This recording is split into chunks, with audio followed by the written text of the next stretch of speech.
Hello and welcome back to the channel. And if you're watching this video very soon after release, then I should like to take the opportunity to wish you a happy Easter. If of course you're watching this well after Easter, then welcome.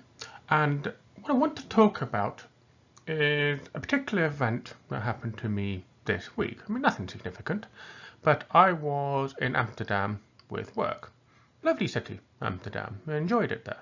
Feels a bit expensive at the moment, I have to say, but I do recommend it. It seems to be a nice city to visit.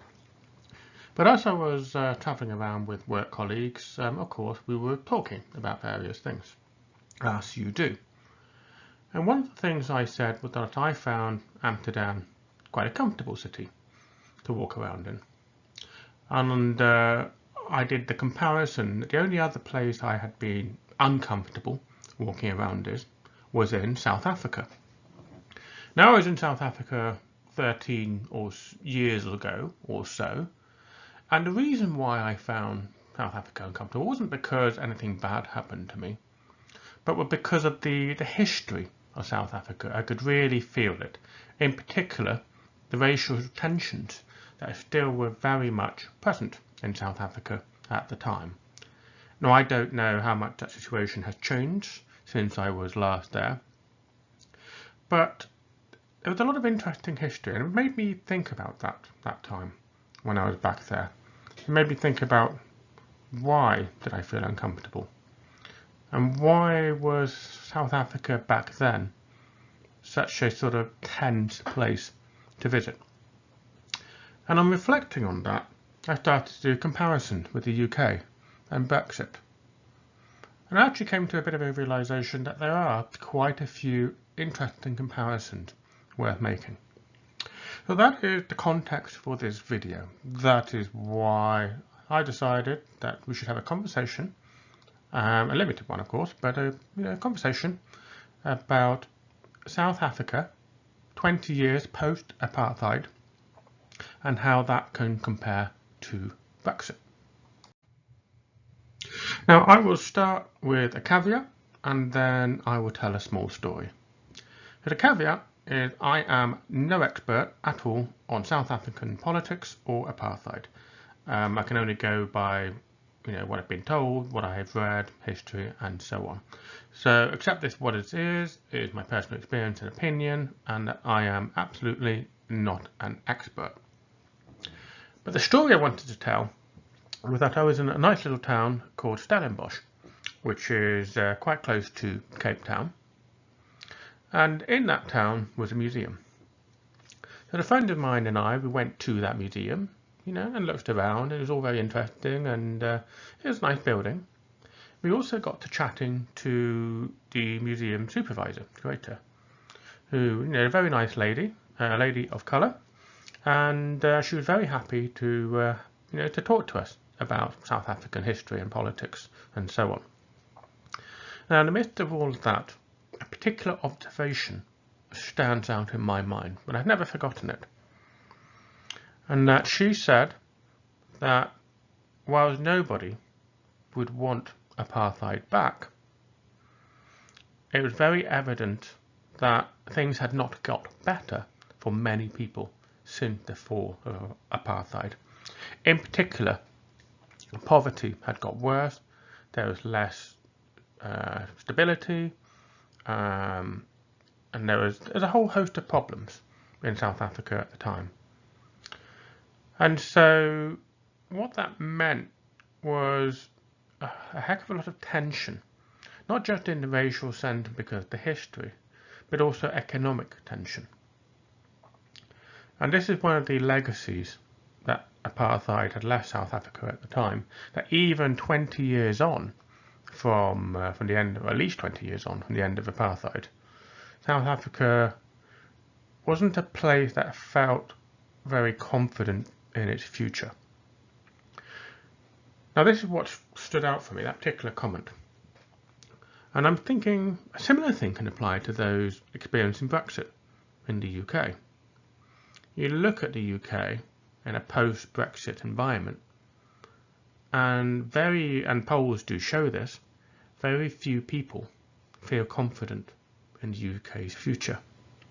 So I want to dig into this a little bit in my inexpert way and try to crystallise this so that perhaps people can better articulate why they feel unhappy, why they feel uncomfortable, and what that potentially means.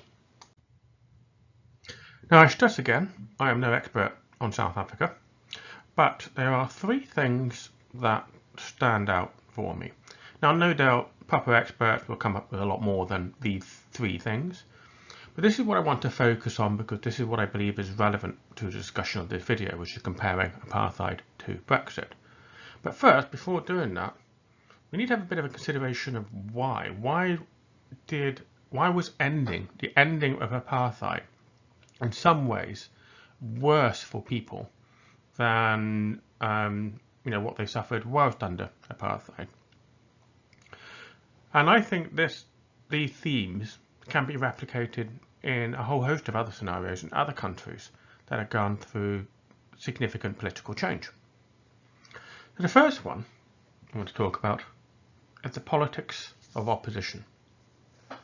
Needless to say, if you were a black or a person of colour in South Africa, you weren't happy with the political situation under apartheid. No doubt there may have been others that did benefit, but the whole movement, as I understand it, was all about eliminating, the very oppressive white rule that was present at the time. So those political movements, whether more peaceful, whether more violent, whatever they were all about opposing the leadership. Now, while that's perfectly understandable, it creates a problem further down the line. Because once that leadership had been removed, once there was that change, there was then the question of what comes next. What kind of country does South Africa become? How does it want to face the world? Who does it want to build alliances with? How economically does it want to function? That the economic options can be an entire video in their own right. But the main point to make here is that when you have political movements or political parties who spent their entire time opposing something, when you actually put them in charge, well, the reality is they're no damn good in that job. They haven't thought that far ahead. They don't have the competence. They don't have the experience. And so they all make a whole bunch of mistakes. And you can see this replicated in any significant political change that any country makes. And this is certainly true for Brexit. Those who championed Brexit were all opposed to the EU. And those who voted for Brexit were either against EU or immigration, by and large. There are lots of other reasons why people voted as well. But by and large, those were the two main themes. So when you remove the presence of the EU in British politics, what do you have left? What is the vision? And there isn't one. There isn't an agreed vision.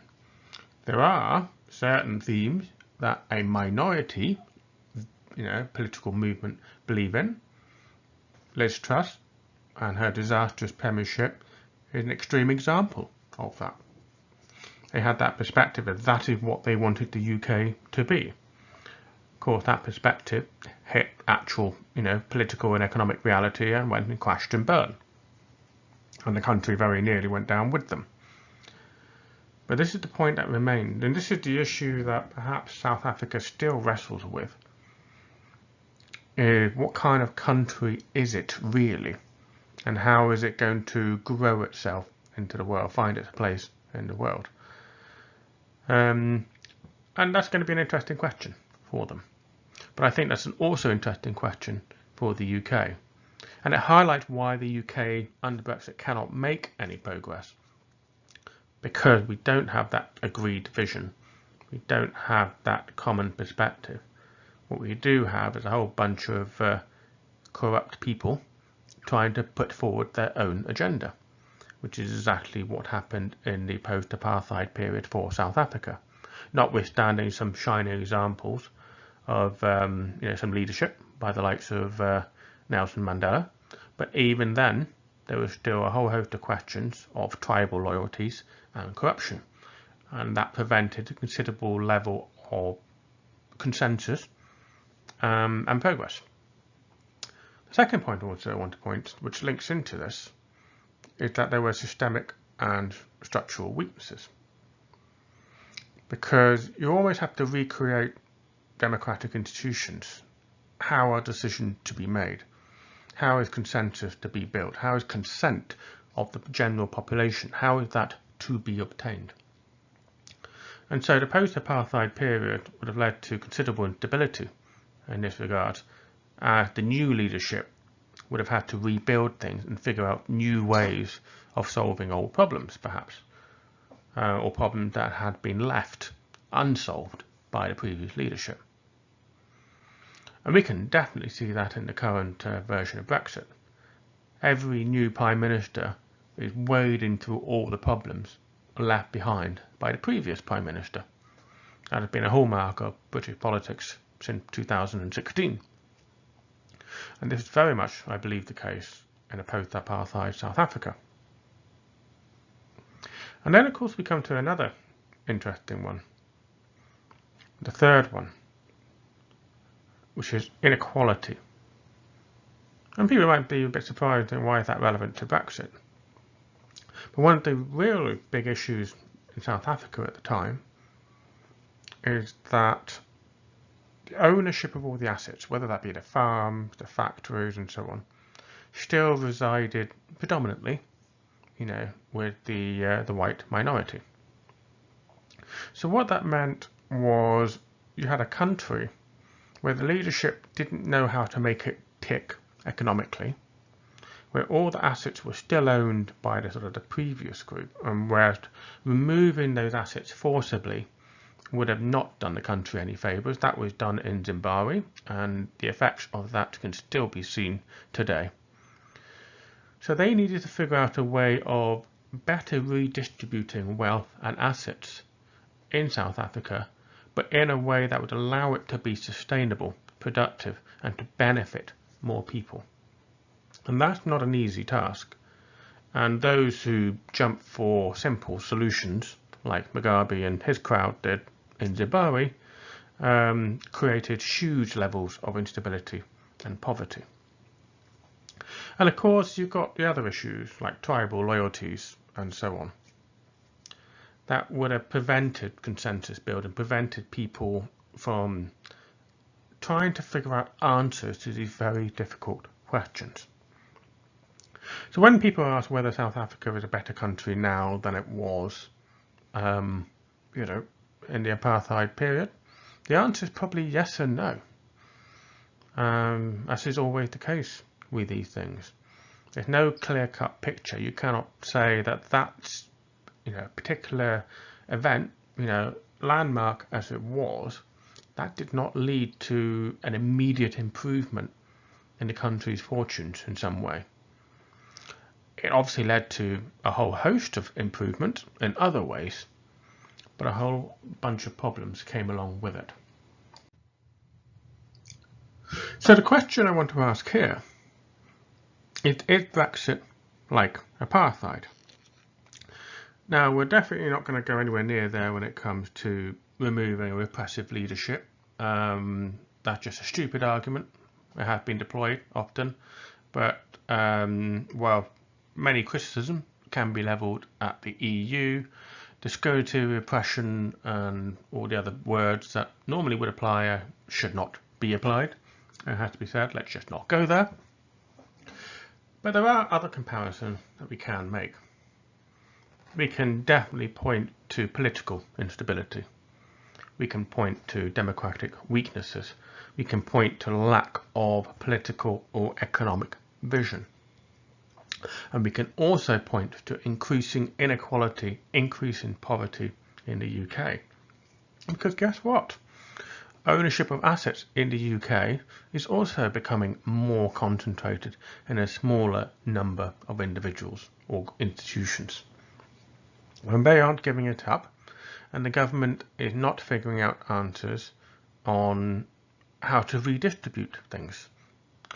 And for those who, if you want to understand the pervasive impact that excessive asset ownership at the top has in any country, then I would recommend looking at a YouTube channel by an individual called Gary Stevenson. His YouTube channel is called Gary's Economics. And in that, he explains why too much wealth, too much asset being owned by the super rich is extremely destabilizing and poverty causing for any economy. So that was the case for a country like South Africa, and that is increasingly becoming the case for the UK. So perhaps the key difference between Brexit and post-apartheid South Africa is that South Africa was reaching for means to become more democratic, more redistributive, whereas the reverse is true in the UK. The UK is becoming less democratic and less equal as a society in terms of economic benefit as well. But of course, like South Africa, the UK is going through a significant political change. And change is painful. And unfortunately, when you've got incompetent and corrupt people in charge, then that change is going to be more painful and more difficult than it otherwise would have been. And even today, I suspect, perhaps over 30 years on, South Africa is still wrestling with the impact of that change, and how to make their country work better, and they're still not there yet. So will Brexit also lead to 30 years of poverty and instability? I could certainly hope not, but I think we have to look at other examples of such significant political change in other countries and ask the question, is that our future? So to wrap this up with a few concluding remarks, history has taught us that any huge political change will quite often lead to instability and poverty. That always happens to a certain extent, and usually what happens, a country will experience that instability for a period of time, and then things will settle down and the country will go on a rapid upwards trajectory. That is the normal run of things. Unfortunately, the problem with Brexit is that it was built on a lie. And as I keep pointing out, it doesn't matter whether you're in favour or against Brexit, you cannot deliver on a lie. So this is a problem that you take what is a normal effect of a huge political change, like the one that Brexit brought about, but you're not going to fix the problem and move onto that upwards trajectory as other countries have done if you don't also remove the lie. Because without people understanding, acknowledging the lie and focusing on what is realistic, and all is going to happen is that instability, that poverty is going to be entrenched and reinforced by the people who must continue to defend the lie. And that is the biggest problem for Brexit, is that it still remains a lie and it still remains unachievable. And until those factors change, the country and the people within it will never be able to move on. We also have to be alive to the fact that in such periods of change and instability, democracy comes under threat. Institution that protects the country, the judicial system being a classic example, they're there to maintain the status quo in a way, to protect the system. But of course, when there's political change, then people usually want to change the system. Hopefully, those changes will be made for the better. But all too often, a certain type of individual will be in charge. We can call them corrupt, narcissistic, ideologically driven, incompetent, whatever words you want to use. those individuals will look at the democracy and look at the system and want to change it in a way that they feel is beneficial to them and their ideology and their interest. And in those sorts of scenarios, that country, that system, becomes extremely vulnerable. And that is the place where South Africa was 20 years ago, perhaps a little bit less so now, I hope so, but that is not where the UK is. The UK is in that place where it's the very nature of democracy in the UK is under threat, is being challenged. And we can see this because not only is the ruling political party doing a whole host of things that are illegal and anti-democratic, but they're also increasing racial tensions for the purpose of political gain. And whatever the many other faults that people may perhaps levy at the leadership of South Africa in post-apartheid and under Nelson Mandela, if there's one thing that people will always remember the likes of Nelson Mandela for, was that he recognised how destructive feeding that racial tension would be to the country. And so he put a lot of effort and a lot of time in trying to prevent that, trying to deal with that problem. Whereas here in the UK, we have the absolute opposite. We have political parties who are determined to stoke up tensions. And that will not improve democracy. That will not improve the political discourse in the country. And that will only fuel more instability, more anger, and an inability of the country as a whole to reach consensus. And I go back to an earlier point that I've always made in these videos. Democracy is based upon the principle of consensus and consent. If that gets undermined, then democracy itself will struggle to survive. So we have to also remember that the after effects of all this change will last for a very long time. Look at Russia today. Russia still hasn't recovered from the after effects of the end of the Soviet Union. Countries such as Ukraine are never being allowed to move on. Other countries like Poland have moved on. They have thrived and they've remembered that legacy, but they've had a determined common vision. Whatever the political divisions in countries like Poland or Lithuania or Estonia and so on, they've all agreed that they want their country back and they want their country to function in a way that is beneficial to them. South Africa didn't have that consensus. The UK absolutely does not have that consensus. So what that means is that the effects of Brexit, in terms of moving on, in terms of people building a consensus of what a post-Brexit UK looks like, well, it could be a little bit more like the Russia of today, 20, 30 years down the line, than it is perhaps than like countries like Poland, to use a bit of comparison. And that's a pretty terrifying prospect.